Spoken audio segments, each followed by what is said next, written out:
Welcome you all. मैं शिवांगी सिंह आप लोगों का बहुत बहुत स्वागत करती हूँ। आज मैं भारतीय समाज एनसीईआरटी क्लास 12 का चैप्टर नंबर 2 को कवर करूंगी, भारतीय समाज की जनसांख्यिकी संरचना।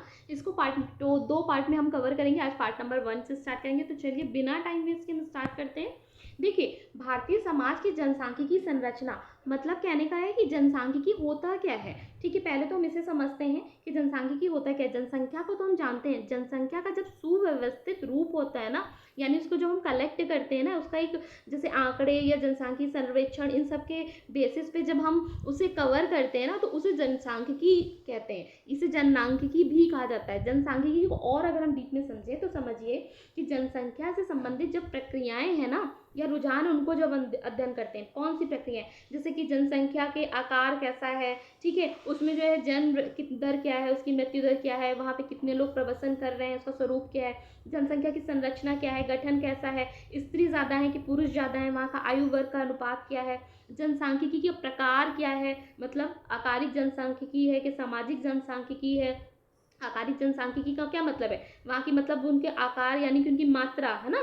और सामाजिक जनसांख्यिकी का क्या मतलब है? यानी कि उनका जो सामाजिक, आर्थिक, राजनीतिक जो पक्ष हैं, ठीक है, उन पे विचार किया जाना। तो ये सारी चीज़ें जो है, इन सब प्रक्रियाओं को ध्यान जब देते हैं, उनका जब स्वरूप होता है, जब उसको सुव्यवस्थित करते हैं, तो वो जनसांख्यिकी में हम पढ़ते हैं। इन सब का आधार कैसे होता है, कैसे पढ़ते हैं इन चीज़ों को? गणना के बेस पे पढ़ते हैं, जनसांख्यिकी सर्वेक्षण के बेस पे पढ़ते हैं, ठीक है। और हमें ये भी समझना होगा कि देखिए, समाज शास्त्र को अगर हमें समझना है ना, ये समाज को अगर हमें समझना है, तो उसका एक बहुत बड़ा जो श्रेय है ना, वो जनसांख्यिकी होता है। क्योंकि जब जनसंख्या को समझते हैं कि उसमें क्या, कितनी मृत्यु दर है या किसके लिए क्या हमें ज़रूरत है उसमें, है ना, तभी तो हम पॉलिसीज़ बनाएंगे और समाज को समझेंगे और काम करेंगे। तो उसका एक बहुत बड़ा आधार है जनसांख्यिकी, ठीक है। तो जनसांख्यिकी यानी डेमोग्राफी, ये किन शब्दों से लेकर के बना हुआ है? डिमोस यानी कि जन, ग्राफी यानी कि वर्णन, यानी कि लोगों का वर्णन, ठीक है।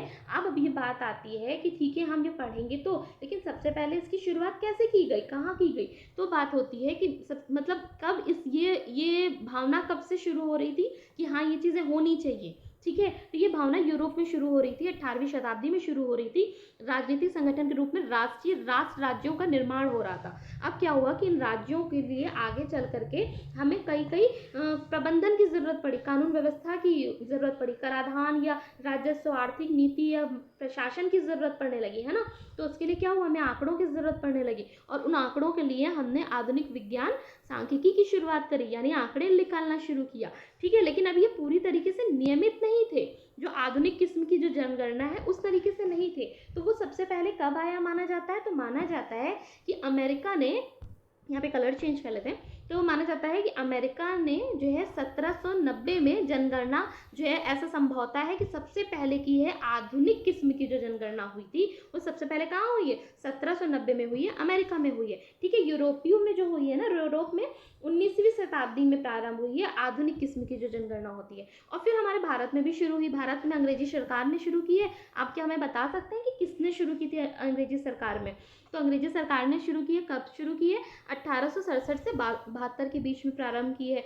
और फिर 1881 से हर 10 साल, देखिए इससे पीटी वगैरह में क्वेश्चंस भी आते हैं, अक्सर स्टेट पीसीएस या छोटे मोटे एग्जाम्स होते हैं, उसमें आप देखेंगे इस तरह के क्वेश्चंस पूछे जाते हैं कि जो कंटिन्यूटी 10 साल, हर 10 साल पे जो जनगणना की जाती है, वो कब से शुरू हुई है? तो 1881 से शुरू की है, ठीक है। और जो है 1951 यानी कि स्वतंत्रता के बाद से अब तक की कितनी जनगणना हो चुकी है? तो 7-10 वर्षीय जनगणना हो चुकी है, ठीक है। 2011 की जो जनगणना है, वो कब क्या है? सबसे नई है। और इसमें एक पॉइंट ये है कि भारतीय जनगणना जो है ना, विश्व भर की जनगणना जो की जाती है, उसमें सबसे बड़ा कार्य है। जबकि हम जानते हैं कि चीन की पॉपुलेशन इंडिया से ज़्यादा है, लेकिन फिर भी ऐसा भारत की जनगणना सबसे बड़ा कार्य कैसे होता है?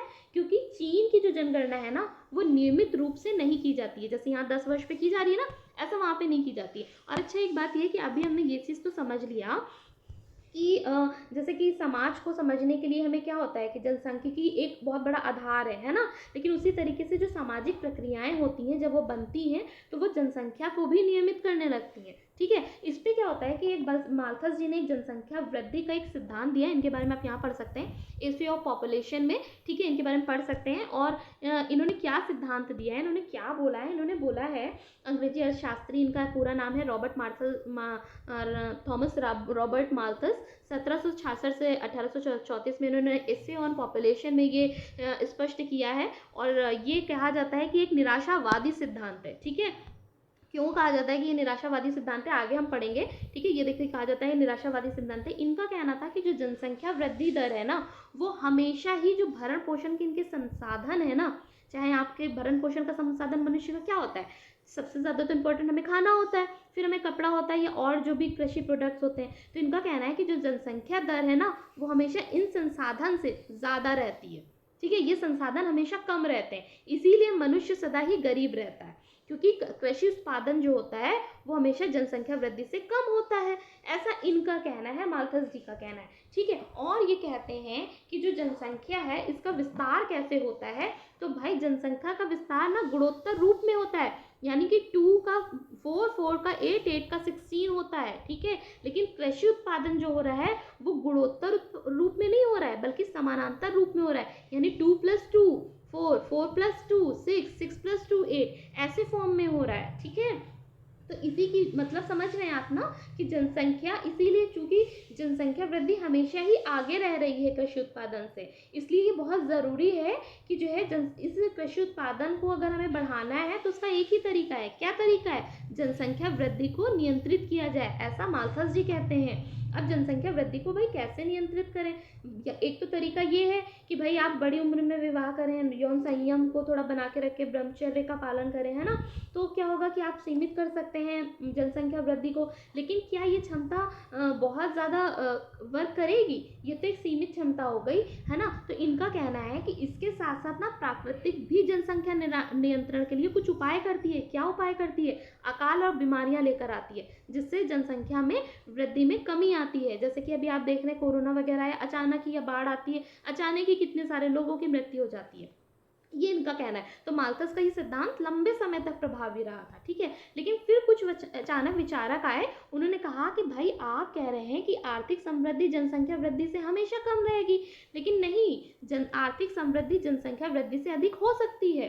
क्यों हो सकती है? क्योंकि 20वीं शताब्दी में अगर आप यूरोप देखेंगे तो यूरोप देशों में क्या हो रहा था कि जन्म दर जो थी वो घट रही थी और महामारी के प्रकोप पर भी नियंत्रण किया जाने लगा था। कैसे करने लगे थे? जैसे आप कह रहे हैं ना, महामारी प्रकोप जनसंख्या वृद्धि को रोक लेती है पूरी तरीके से। तो क्या हुआ कि अब तो भाई नई नई मेडिसिन आ गई, टेक्नोलॉजी आ गई, स्वास्थ्य मतलब बहुत सारे हेल्थ ट्रीटमेंट्स आ गए, तो महामारी पे प्रकोप पे नियंत्रण होने लगा और जन्म दर भी घटने लगी, ठीक है। और तो और जनसंख्या जब तीव्र वृद्धि से अगर हम बोलें कि वृद्धि भी हो रही है, तो इनकी जो जनसंख्या वृद्धि भी हो रही है ना, तो वो बोले कि वहाँ पे जो है उसके बावजूद भी खाद्य उत्पादन, जीवन स्तर वहाँ का उन्नत हो रहा था, ठीक है। लाइफ स्टाइल स्ट्रॉन्ग होने लगी। तो यानी क्या हुआ, माल्थस की जो भविष्यवाणी थी वो तो भाई झूठ साबित हो गई, ठीक है। ये इनका कहना था। और उदारवादी और मार्क्सवादी विद्वान भी थे, वो उन्होंने भी इस विचार की आलोचना कर दी। उन्होंने कहा आप कह रहे हैं कि गरीबी का कारण जनसंख्या वृद्धि है, लेकिन नहीं भाई, गरीबी का कारण और भुखमरी का जो मेन कारण है वो तो आर्थिक संसाधनों का असमान वितरण है। यानी कि असमान वितरण का मतलब क्या है कि जो धनवान है वो धन उनके पास बढ़ता ही जा रहा है, विलासपूर्ण जीवन जीते ही जा रहे हैं, और जो गरीब हैं वो अपनी गरीबी हालत में जीते ही जा रहे हैं, ठीक है। और क्या हुआ, इसी तरीके से एक और सिद्धांत है, वो है जनसांख्यिकी संक्रमण सिद्धांत, यानी ट्रांजिशन फेज। मतलब कहने का है कि जनसंख्या वृद्धि जो होती है ना, वो हमेशा आर्थिक विकास के एक स्तर से हमेशा जुड़ी रहती है। आर्थिक विकास मतलब आपके देश का या आपके समाज का जितना हो रहा है, जिस हिसाब से हो रहा है, आर्थिक समृद्धि भी उसी हिसाब से कार्य करेगी। इसके उन्होंने 3 फेज भी बताए हैं कि 3 फेज होते हैं आर्थिक वृद्धि के। कैसे 3 फेज हैं? देखिए, पहला है जो विकसित समाज का है, दूसरा है जो अल्प विकसित समाज का है, मतलब पहला है जो अल्प विकसित समाज का है, दूसरा विकसित समाज का है, और एक इन दोनों के बीच का फेज है, ठीक है। जो ट्रांजिशन फेज है, जो संक्रमण फेज है, वो क्या है? विकासशील समाज है। तो क्या होता है कि पहले फेज को समझते हैं कि अगर आपका क्षेत्र या देश अल्प विकसित है, जैसे आप गांव का क्षेत्र लेते हैं, तो गांव में क्या होता है कि वहाँ पे जन्म दर बहुत ऊंची रहती है। आपने पहले देखा था ना वहाँ पे कि जन्म दर बहुत ज़्यादा ऊंची होती है, लोग बहुत सारे बच्चों को जन्म दे रहे हैं, 8 से 9 से 10 बच्चों को जन्म दे रहे हैं, ठीक है। और मृत्यु दर भी ऊंची हो रही है। क्यों? क्योंकि वहाँ पे स्वास्थ्य संबंधी उतनी सुविधाएं नहीं होती हैं। तो क्या हो रहा है? बैलेंस हो जा रहा है, है ना। जन्म दर तो हो रही है लेकिन मृत्यु दर भी इतनी ज़्यादा हो जा रही है कि चीज़ें बैलेंस हो रही है और शुद्ध वृद्धि दर जो है वो हमेशा कम रह रही है, बैलेंस में रह रही है। तो क्या हो रहा है, जनसंख्या वृद्धि दर हमेशा कम बनी रह रही है। ठीक है, तीसरा फेज क्या है, तीसरा फेज ये है कि अगर आपका समाज विकसित है, ठीक है, या आपका देश विकसित है, तो क्या हो रहा है कि आप चूंकि पढ़े लिखे हैं तो ऑब्वियस सी बात है आप कम बच्चों को जन्म देंगे, एक या दो ही बच्चों को जन्म देंगे, और आपके पास स्वास्थ्य संबंधी सुविधाएं भी इतनी अच्छी हैं कि आपकी मृत्यु दर भी नीचे रहेगी। ठीक है, आपका पोषण स्तर क्योंकि बहुत अच्छा हो गया है, बहुत सारी चीज़ें इस पर काम करी, तो क्या हो रहा है, दोनों का जो स्तर है वो तो नीचे हो जाएगा, दोनों का जो अंतर है नीचे होगा। तो क्या हो रहा है, फिर से जनसंख्या बैलेंस हो जा रही है और शुद्ध वृद्धि दर कम हो जा रही है और जनसंख्या वृद्धि क्या हो गई, कम हो गई।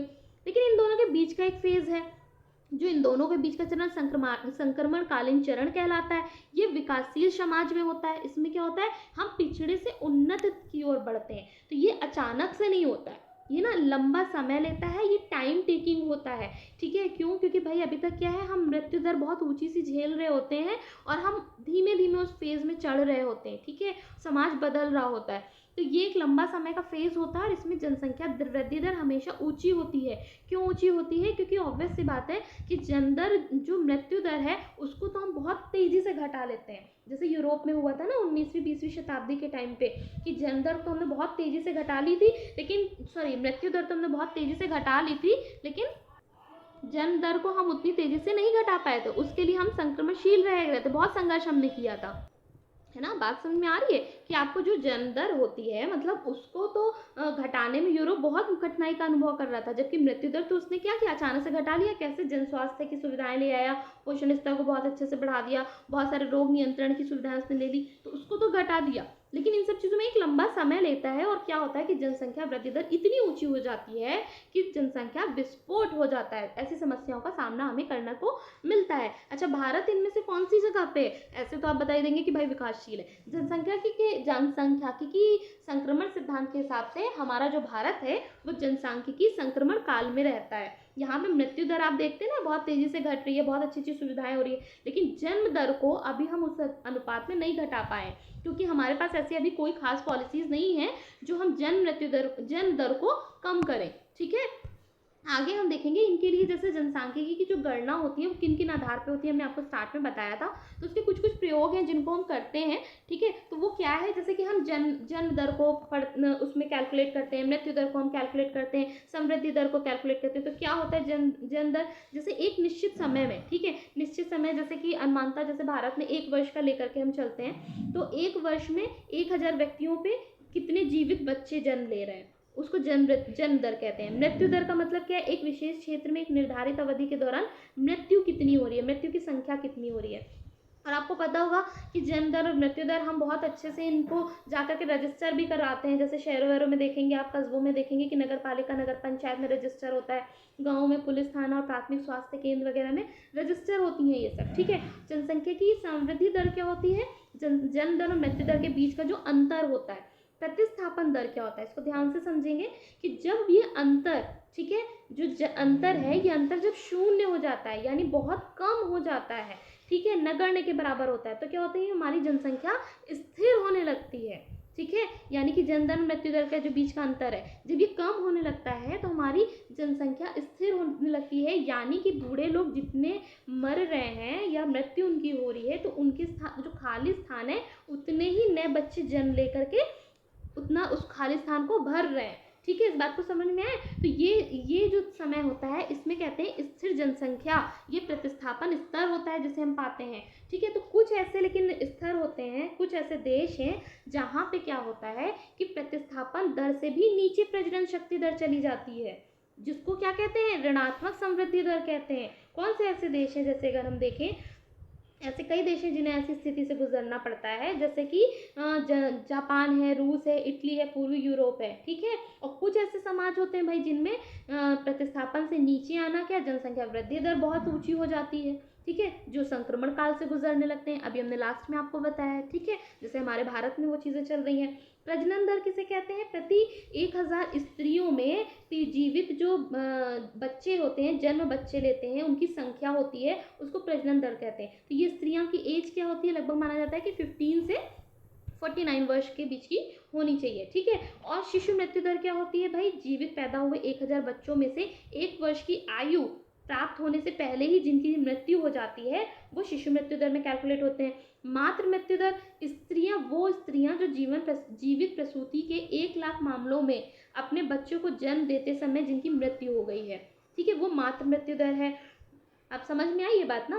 और जहाँ पे शिशु मृत्यु दर और मातृ मृत्यु दर बहुत अधिक है ना, इसका मतलब क्या है, वहाँ पे गरीबी है, अभी भी पिछड़ापन है, स्वास्थ्य संबंधी जो सुविधाएं हैं वहाँ अच्छे से नहीं पहुँच रही हैं। स्त्री पुरुष अनुपात का मतलब क्या है, 1000 पुरुषों पर स्त्रियों की संख्या, ठीक है। जनसंख्या की आयु संरचना का क्या मतलब है, कुल जनसंख्या के विभिन्न आयु वर्गों में व्यक्तियों का अनुपात क्या है। मतलब कि जैसे पहले आपने देखा होगा कि जो हमारे यहाँ के बूढ़े लोग होते थे, दादा दादी या नाना नानी, उनकी एज जब डेथ की होती थी वो बहुत ज़्यादा लंबी होती थी ना, 100 साल, कोई 110 साल, कोई 90 साल ऐसे करके। लेकिन आज वो एज ग्रुप क्या हो रहा है, कम हो रहा है ना धीमे धीमे। मतलब अभी जैसे हम ही लोग हैं, हम लोगों के एज ग्रुप में आगे पता नहीं और ही चीज़ें कम होती जाएंगी, है ना। तो इस तरह का जो फेज़ है कि लेकिन ये भी है कि इसके साथ साथ अब थोड़ा समय से ऐसा हो रहा है, आप पिछले एज में जनरेशन में देखेंगे तो वो बूढ़े लोगों की मृत्यु की जो आयु थी वो कम होती जा रही थी, वो 110 या 190 इन सब में नहीं, बल्कि 80 70 ऐसे ही उनकी मृत्यु हो जा रही थी, ये 60-60 में ही मृत्यु होती जा रही थी। पर अब वो जीवन स्तर बढ़ रहा है तो आयु भी बढ़ रही है, उसमें सुधार भी हो रहा है। तो क्या होता है कि शिशु और जो बूढ़े हैं इनकी जो आयु वर्ग है उसमें एक आयु संरचना है, इसको हम चैप्टर नंबर 2 में भी पढ़ेंगे भी कि वो कैसे वर्क करती है। फिर आता है कि पराश्रितता अनुपात, इसका क्या मतलब है कि भाई आपके देश में जो भी है, वहाँ की जो जनसंख्या है उसमें कितने उन पराश्रित लोग हैं यानी डिपेंडेंट लोग हैं और कितनी जनसंख्या वहाँ की कार्यशील है, ठीक है, वर्किंग लोग हैं। जैसे भारत, इसको मापने का जो साधन है ना वो पराश्रितता अनुपात है। हमारे भारत में क्या कहा जाता है कि जो 15 से 64, ठीक है, 15 से 64 के जो लोग हैं इसके बीच के लोग हैं वही कार्यशील लोग हैं, यानी ये लोग कार्य करेंगे। इसके जो पहले लोग हैं 15 से छोटे लोग, यानी ये बच्चे कहलाएंगे, और ये पराश्रित हैं यानी ये डिपेंडेंट है किसी और पे। और जो 64 से ऊपर के लोग हैं ये बूढ़े लोग हैं, ये भी डिपेंडेंट हैं अपने कार्यों के लिए, ठीक है। ये दोनों जो 15 से नीचे हैं, ये 64 से ऊपर हैं, ये पराश्रित लोग हैं और ये किसी और पे डिपेंडेंट है। लेकिन हमारी जो कार्यशील जनसंख्या है उसको आयु दी गई है 15 से 64 आयु वर्ग के बीच में। अच्छा, जैसे पराश्रितता अगर ज़्यादा होगी तो ये चिंता का विषय है ना, यानी कि वहाँ बूढ़े ज़्यादा लोग हैं, और पराश्रितता अगर कम हुई तो क्या हुआ, यानी कि वहाँ यंग लोग ज़्यादा हैं और उनका काम बहुत अच्छे से चल रहा है, यानी कि वो आर्थिक समृद्धि